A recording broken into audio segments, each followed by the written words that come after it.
They called it Operation Cumulus, also Operation Witch Doctor, and it was manipulated on purpose as an experiment on weather manipulation. It's been going on that long and earlier.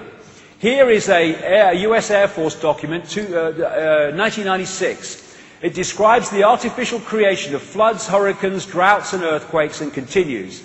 Weather modification will become a part of domestic and international security and could be done unilaterally.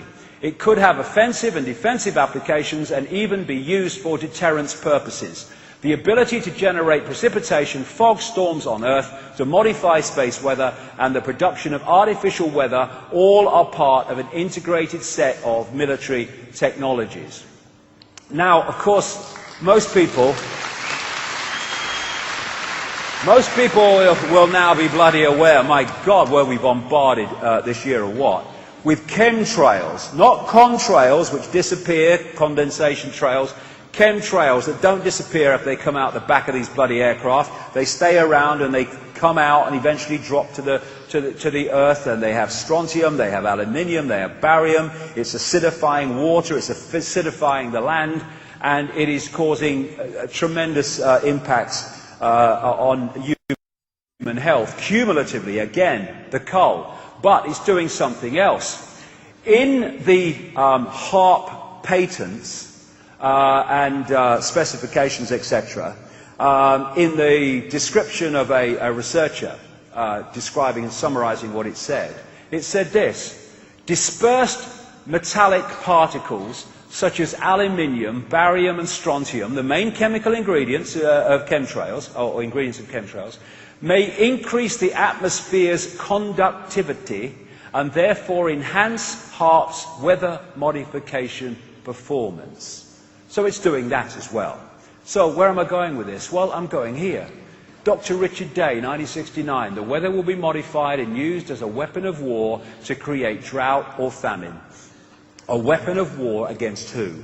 In Agenda 21 terms, a weapon of war against the small farmers, landowners and growers of the world, not least in America.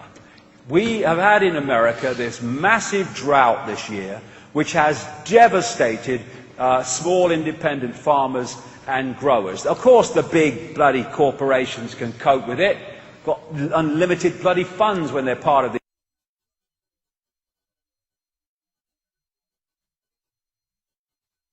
agenda.